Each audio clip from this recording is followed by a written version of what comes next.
A continuación, Ciudad Capital. Clasificación A. Apto para todo público.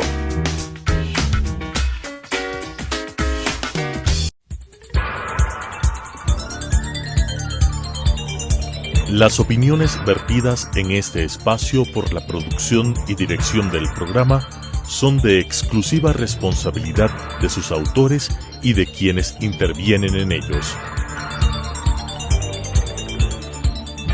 Telesucesos Canal 29 UHF presenta Ciudad Capital, un programa con expertos en diferentes áreas enfocado en gestionar las necesidades, prioridades y expectativas de los habitantes de Quito para que sean vinculadas al desarrollo, con la conducción de la abogada Jessica Jaramillo. Saludos cordiales a todos, muchas gracias por sintonizarnos, muy buenas tardes, buenas noches casi, y bienvenidos a este programa de Ciudad Capital, este programa que genera o busca generar propuestas colectivas para fortalecer la gobernabilidad y la participación ciudadana.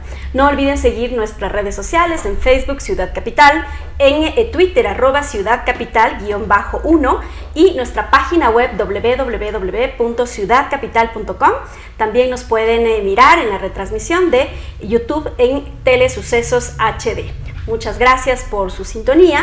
Hoy tenemos dos invitadas de lujo, sinceramente, porque se tratan de dos personas que están muy vinculadas a los temas de mujeres, de derechos, pero también a esto que hemos denominado el programa de hoy de salud mental.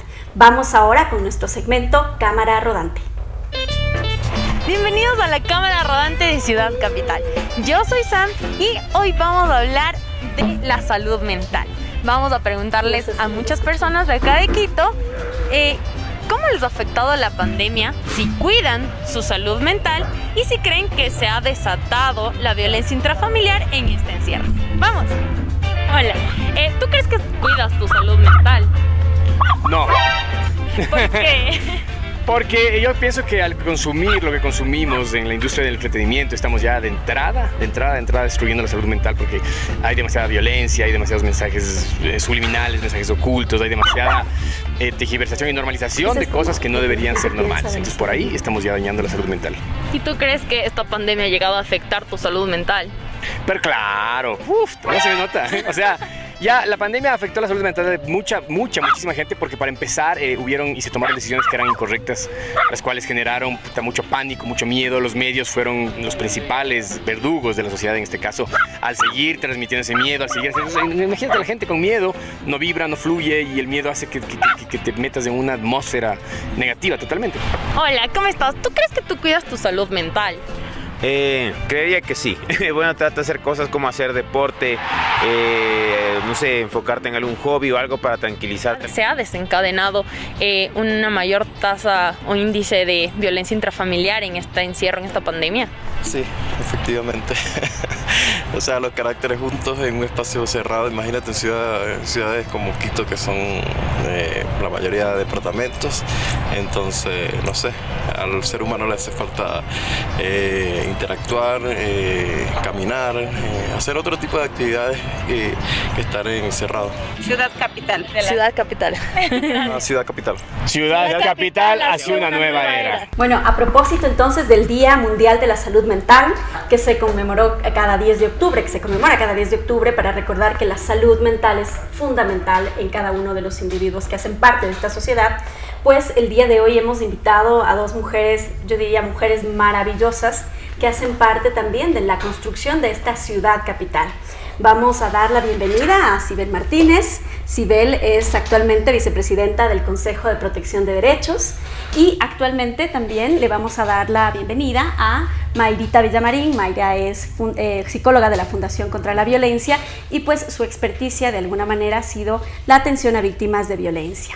Es importante poner sobre el debate la salud mental, porque principalmente la salud mental hace parte también de esta convivencia diaria, de la convivencia en familia, en comunidad, y sentirnos bien, estar bien es parte también de tener una calidad de vida, una vida plena.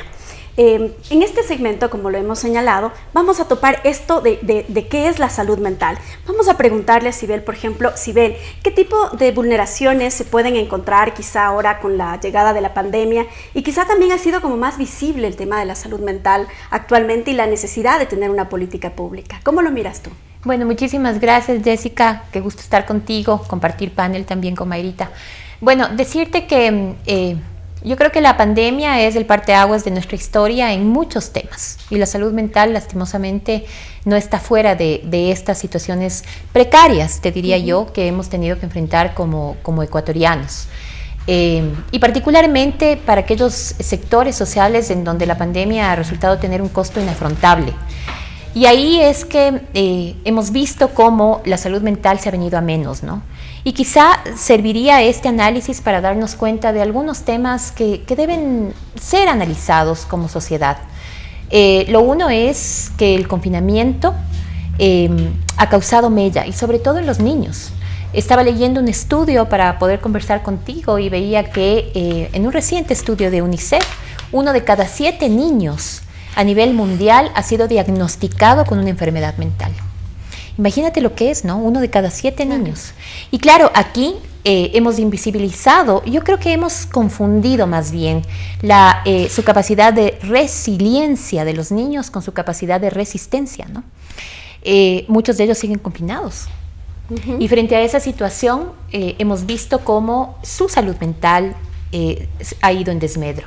Depresión, ansiedad, trastornos alimenticios, veía yo en este estudio, que es algo que no está en nuestra mesa del debate hoy por hoy. Eso con relación a los niños, pero si hablamos de grupos de atención prioritaria, en temas de afectación también estamos las mujeres, que hemos tenido que hacerle frente a la violencia, al igual que los niños, ¿no? Maltrato infantil es el pan de cada día en esta sociedad, la violencia de género en nuestra contra, adultos mayores olvidados, maltratados también. Esto nos dice mucho también del cuidado que debemos como sociedad. Personas con enfermedades preexistentes también muy digamos, disminuidas en su salud mental. Y bueno, yo podría hablarte de todos los grupos de atención prioritaria con los que trabaja el Consejo de Protección de Derechos, que son 10, en donde son la muestra vívida de lo que te estoy comentando. Lo que sí me da mucha pena decirlo, no hemos reaccionado como sociedad y el gobierno en particular con políticas públicas, sobre todo de prevención. Y es que nada sacamos atendiendo estos casos, ¿no es cierto? Porque atender un caso significa, por ejemplo, hacerle frente al suicidio. Claro, ¿no? Que además en Quito tiene una incidencia muy alta.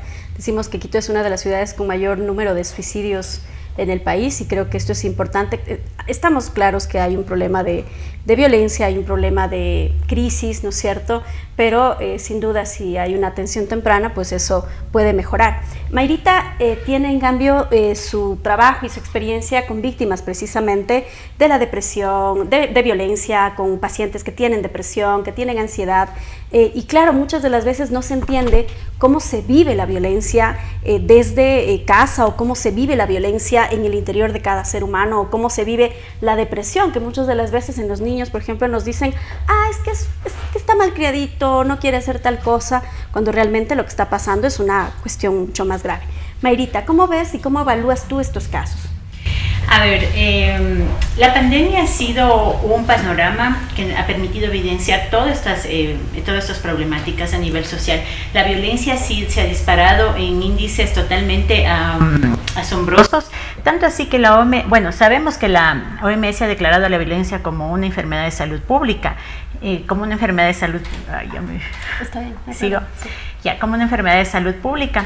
Entonces, frente a ello, hemos detectado que las mujeres, ya Sibel ha dicho, las mujeres, los niños, los adultos mayores han vivenciado en mayor porcentaje la violencia. Y esto es algo curioso, ¿no? Justamente ayer comentaba que mientras nos decían en la pandemia, quédate en tu hogar porque tu hogar es el lugar seguro, al mismo tiempo estábamos vivenciando que el hogar no era el lugar seguro porque es donde se disparó mayormente los procesos de violencia intrafamiliar, es donde la mujer menos segura se sentía. Entonces, ¿cómo valorar esto? Estamos hablando de un proceso pandémico que la OMS también ha calificado que posteriormente estamos hablando de una segunda pandemia a nivel de salud mental, con secuelas como la depresión, la ansiedad. Y el civil nos ha manifestado en forma general cómo se ha dado esto. Ahora, el teletrabajo, cuando hablamos de estructuras como el teletrabajo, la educación en casa, todo esto ha afectado a nivel de sociedad. ¿Por qué? Porque hemos tenido que adaptarnos, y si hablamos desde lo psicológico, estamos hablando de una adaptación y supervivencia del ser humano. Entonces, no todos tienen la misma capacidad de adaptación.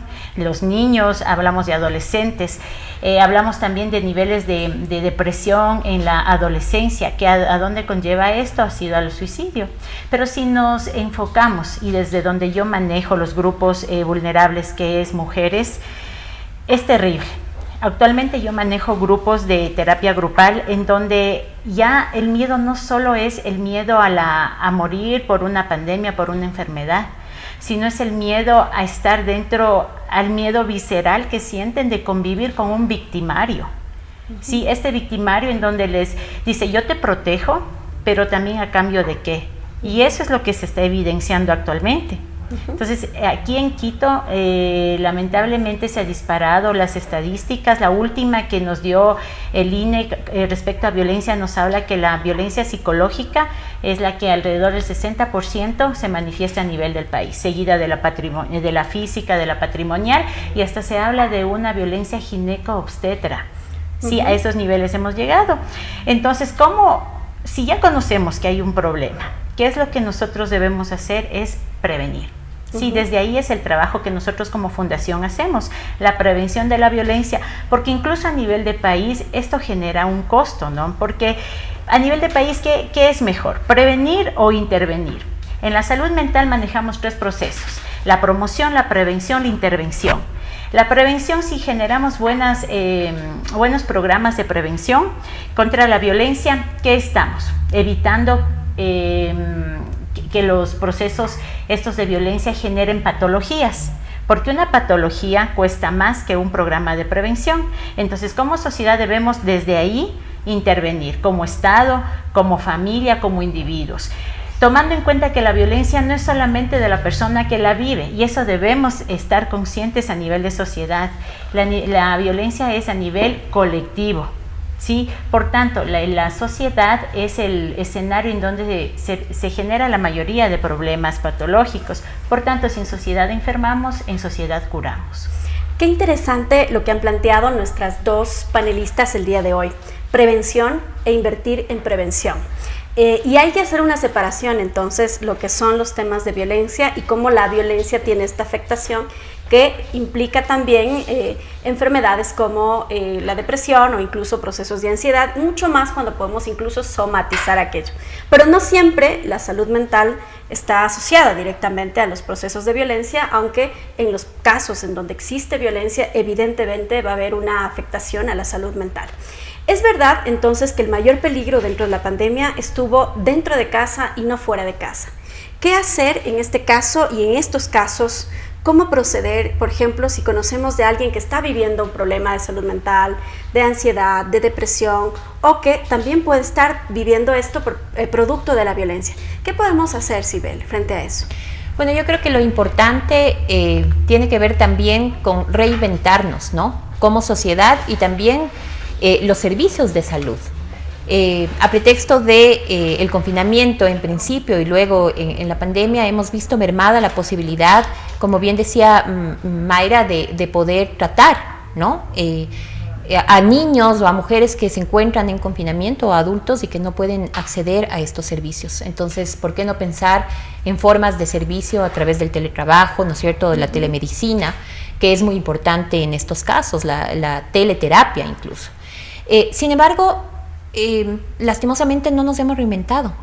Me parece que en nuestra sociedad no sentimos la necesidad de entender que hay un antes y un después de la pandemia. Y quizá eso hace que no tengamos respuestas en salud pública. Imagínate, a nivel mundial, el 2% del presupuesto de los estados es destinado, tan solo el 2%, a tratar temas de salud mental. Creo que es momento de entender que la salud mental va de la mano de la salud física y no podemos separarlas. En la medida que entendamos eso, vamos a entonces hacer lo que debemos, y lo que debemos hacer efectivamente es trabajar en prevención. Dar respuestas, y ahí en una mirada sistémica muy interesante, que podríamos hacerlo, por ejemplo, en los trabajos.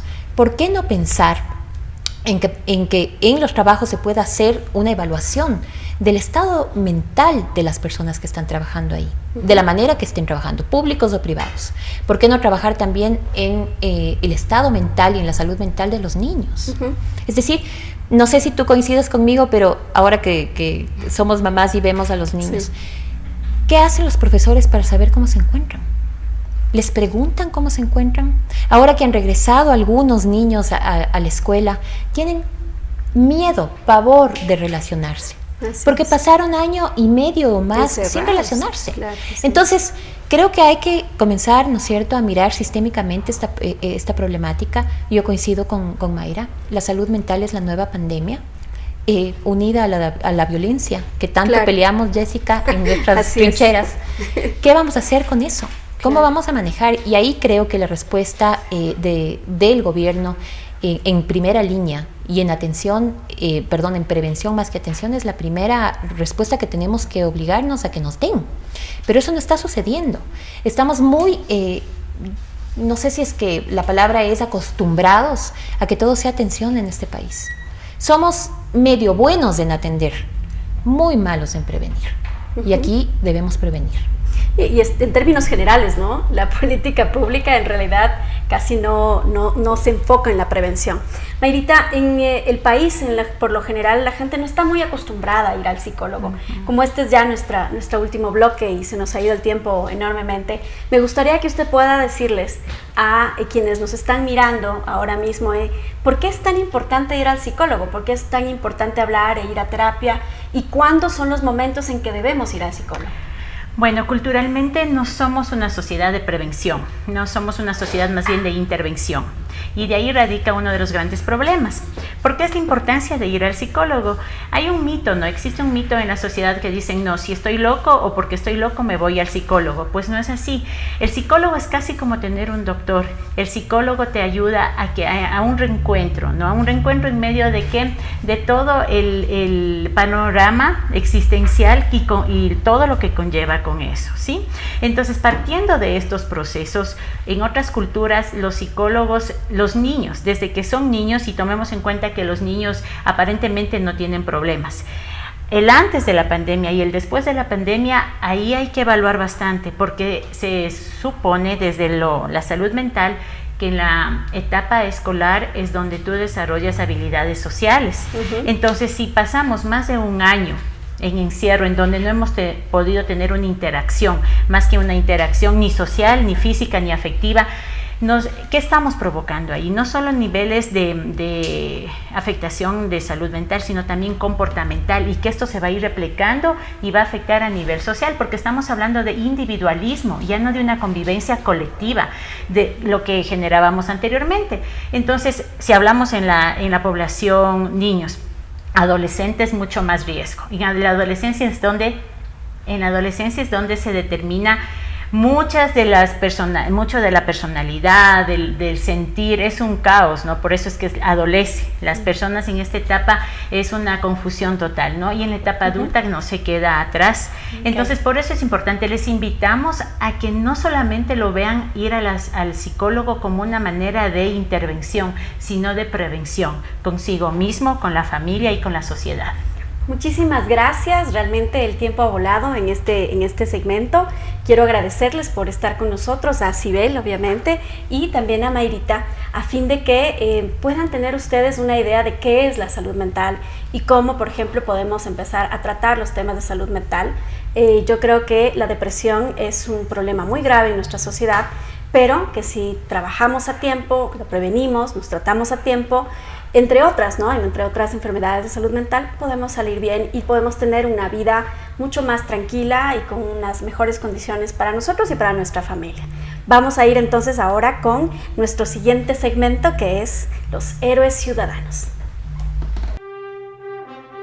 Bueno, el día de hoy en nuestro segmento El Héroe Ciudadano, que es un segmento creado precisamente por el programa Ciudad Capital, lo que busca es destacar, conocer, dar rostro a quienes hacen un trabajo solidario, un trabajo ciudadano, y por eso lo hemos denominado el héroe ciudadano o la heroína ciudadana. El día de hoy tenemos como invitado a Iván Salvatierra. Él es nuestro héroe ciudadano. Él es perteneciente al colectivo Solidaridad Sur. Este colectivo, miren ustedes, es tan importante porque está enfocado en brindar atención a los habitantes en situación de calle, personas con extrema pobreza, niños y adultos mayores principalmente. Iván es coordinador del colectivo. Con sus compañeros entregan cada jueves cerca de 200 platos de comida. Ellos piden colaboraciones a las personas, entiendo que también algunas empresas que quieran apoyar, y con eso, estas donaciones que reciben entre $1 y $100, pues gestionan la preparación de los alimentos, también pueden recibir granos secos, alimentos no perecibles, y con ello pues dan esta ayuda a quienes están en la calle. Para mí, Iván, es un honor poder conocerte. Podemos decirte que eres un héroe ciudadano, tal y como lo hemos manifestado en este espacio. Quienes entregan su trabajo, su tiempo, su esfuerzo para ayudar a los demás, sin duda merecen un espacio especial en este programa. Muchas gracias por venir, Iván. Muchísimas gracias por la invitación. Cuéntame, ¿cómo nace esta iniciativa? Bueno, les comentamos un poco. El colectivo Solidaridad Sur nace hace aproximadamente 4 años. Empezamos nuestra labor el año 2017 y para nosotros es un orgullo decir que sin el financiamiento ni de la parte privada, ni del Estado, ni del municipio, hemos logrado repartir cerca de 20,000 platos de comida, y todo ha sido con la colaboración y el voluntariado de todas las personas que se apegan a este lindo proyecto que es Solidaridad Sur. Iván, ¿cómo se organizaron? ¿Cómo empezó la idea? Mira que es muy bonito para nosotros poder conocer este trabajo, que es un trabajo profundamente humano, y de esto se trata este segmento. Queremos saber cómo ustedes iniciaron el proyecto, cómo lograron establecer estas ayudas y sobre todo, cómo han sostenido en el tiempo este proyecto. Bueno, te comento un poco. Este es un proyecto que en su mayoría es de jóvenes. Son jóvenes desde los 13 años aproximadamente hasta personas que tienen 40, 45 años. Nosotros en realidad queremos que todos los jóvenes y todas las personas puedan llegar a Solidaridad Sur, puedan ver este proyecto, que es un proyecto social diferente a otros proyectos que en realidad también felicitamos, pero creemos que tenemos una nueva manera de poder sacar adelante toda esta ayuda que necesitan las personas que en realidad están más necesitadas. A través de todo este tiempo, nosotros nos hemos manejado de una manera totalmente diferente en el tema de recolección de alimentos para poder sacar los cerca de 200 platos semanales que nosotros les damos o les brindamos a familias que tienen pobreza extrema, personas con algún tipo de discapacidad, adultos mayores, y nuestro principal objetivo, que son personas que habitan en situación de calle.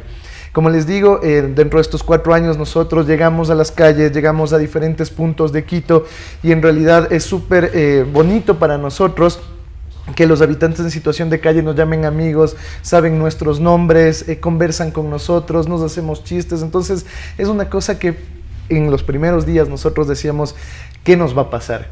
O sea, vamos a llegar, es un mito, como lo dicen siempre, te van a robar, te van a matar, te van a agredir. Y en realidad yo les invito a todas las personas a que puedan salir y que puedan brindarle ese plato de comida, puedan brindarle ese saludo, ese abrazo a un habitante en situación de calle, y van a ver qué diferente es. En realidad estas personas te acogen, te dan un agradecimiento total, que tú regresas a la casa y solo dices, wow, muchas gracias por haberme dado esta oportunidad, Dios, de poder salir a atender a estas personas. ¿Qué puede hacer la gente de Quito que nos está mirando, nos está viendo y escuchando, para poder ayudar a esa labor que tú haces y que todo el colectivo hace, precisamente para mejorar o para aliviar en algo la carga de la situación de miles de mujeres, niñas, niños, adolescentes, ancianos, ¿no es cierto?, personas de la tercera edad, o quienes quizá por las cuestiones de la vida y la desigualdad que se vive están en condiciones de calle.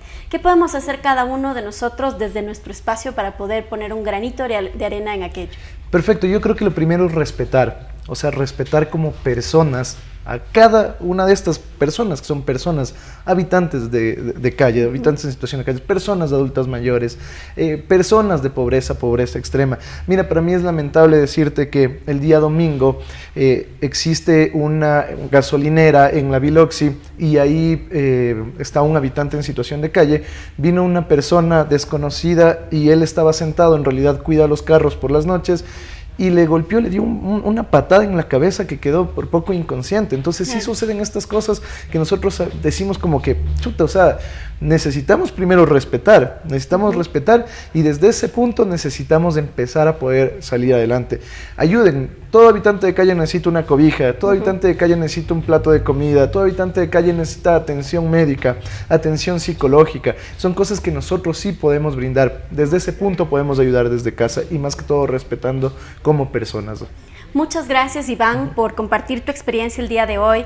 Les invitamos, por favor, a cada una de las personas que nos escuchan el día de hoy para que puedan acercarse al colectivo Solidaridad Sur, a Iván Salvatierra, para que puedan aportar y ayudar a quienes están precisamente en esta acción solidaria en favor de los que menos tienen, en favor de que quienes quizá más lo necesitan. El día de hoy hemos topado dos temas fundamentales. En primer lugar, hemos hablado de la salud mental, que es un tema que tiene que ponerse sobre el tapete, no solamente de la sociedad, sino de las autoridades, principalmente del gobierno nacional y del gobierno central, que son los encargados y son los llamados a elaborar una política pública para la prevención, para el tratamiento, para la mejora de las condiciones de vida de nuestros ciudadanos y ciudadanas. Y en segundo lugar, hemos hablado de una labor maravillosa como la que hace Iván y su colectivo Solidaridad Sur desde la ayuda social a quienes más necesitan. Necesitamos entonces tener políticas públicas también para que puedan ayudar a los habitantes de calle. Entiendo que de esto quien está a cargo es la propia municipalidad, que puede hacer mucho a través de la red de centros o del propio patronato municipal. Ahí están albergues que deben ser obviamente municipales y que deben ser administrados de manera que podamos empezar a organizar una ciudad mucho mejor y ayudar a ser una ciudad incluyente, una ciudad solidaria, una ciudad distinta. Muchísimas gracias por la sintonía. Queremos recordarles nuestras redes sociales a través de Twitter Ciudad Capital, en Facebook Ciudad Capital y nuestra página web www.ciudadcapital. Por favor, síganos y también sigan la retransmisión de este programa por Telesucesos HD en YouTube. Muchas gracias y que tengan una linda semana.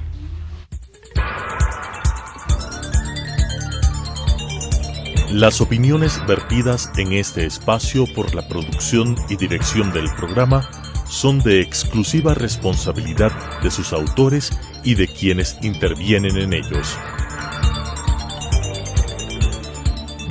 Telesucesos Canal 29 UHF presentó Ciudad Capital, un programa con expertos en diferentes áreas enfocado en gestionar las necesidades, prioridades y expectativas de los habitantes de Quito para que sean vinculadas al desarrollo, con la conducción de la abogada Jessica Jaramillo.